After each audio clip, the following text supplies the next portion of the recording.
Donald Trump is now claiming that he did not sign the invocation of war powers under the Alien Enemies Act of 1798 on March 15, 2025. And there's his signature saying, "In witness whereof I have signed this." It's in the Federal Register, dated Thursday, March 20th, 2025, under presidential documents, despite the fact that Donald Trump's name is on the invocation of the Alien Enemies Act. You see right there, it says, by the President of the United States of America. Did Trump seriously just try to pretend he didn't sign his own deportation order? The same order that's been in the Federal Register since March with his signature? The same order judges are now questioning the legality of? This isn't just another Trump lie.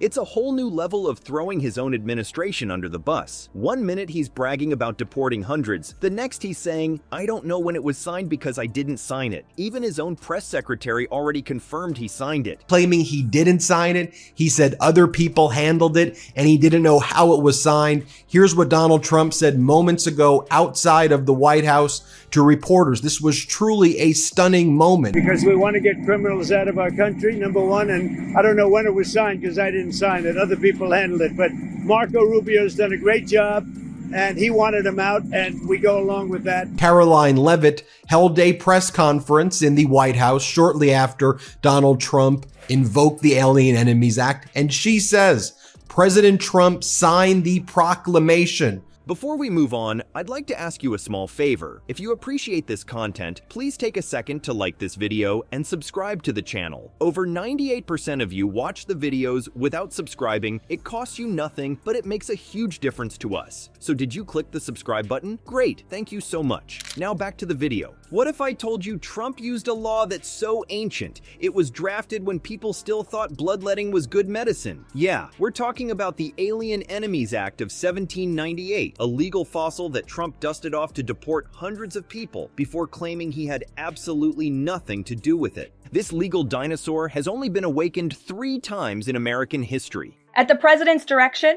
the Department of Homeland Security carried out a counter-terrorism operation deporting nearly 200 violent Tren de Aragua terrorists, which will save countless. President Trump signed a proclamation invoking the Alien Enemies Act regarding the invasion of the United States by the foreign terrorist organization, Tren de Aragua. Here's Caroline Leavitt. Shortly after that, she goes on state regime media known as Fox with Maria Bartiromo, and she says Donald Trump signed this proclamation during the War of 1812, World War I, and World War II. Notice a pattern? These were all times when America was officially at war with other countries. You know, actual declared wars with bullets and battleships and everything, but Trump decided this antique wartime power was just what he needed for his immigration crackdown. There was just one tiny problem. America isn't actually at war with Venezuela. Minor detail, right? When reporters asked this obvious question, Trump basically said, well, we're in a war because Biden let in immigrants.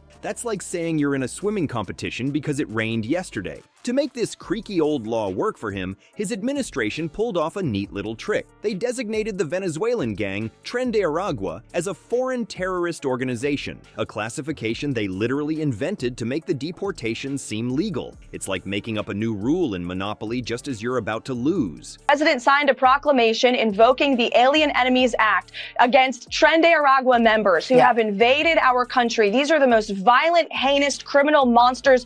The most dangerous, violent people, she said, have been sent to El Salvador. I want to play this, then I want to fact check it. Taken the lives of innocent American women like Jocelyn Nungre and Laken Riley, and the president invoked this authority to deport nearly 300 of them who are now in El Salvador, where they will be behind bars. Let's be clear about what this law was designed for. It wasn't created for peacetime immigration control. It was meant for times when America was fighting the British in 1812 or the Germans in world wars. Using it for immigration enforcement is like using a medieval catapult to deliver your Amazon packages. Trump's press secretary, Caroline Leavitt, had no problem taking credit when they thought this plan was going great. She proudly announced, President Trump signed a proclamation invoking the Alien Enemies Act and bragged about deporting nearly 200 violent terrorists. The administration was puffing out their chests like peacocks at a bird beauty pageant. But then Judge James Boasberg started asking some pesky questions, like why was this proclamation signed in the dark? Why I think Donald Trump's claiming that he did not sign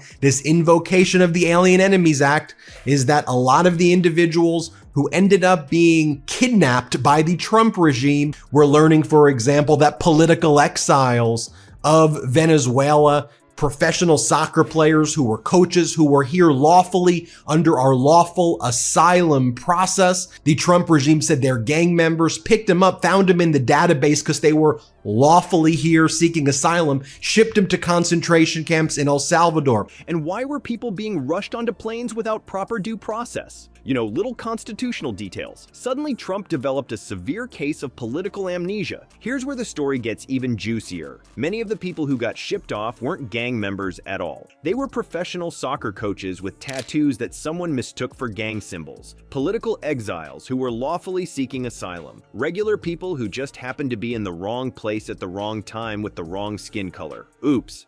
And despite a judge's order to stop the deportations, planes kept landing in El Salvador. It's like Trump's administration saw the judge's ruling and said, "That's a nice legal order you got there. Would be a shame if someone ignored it completely."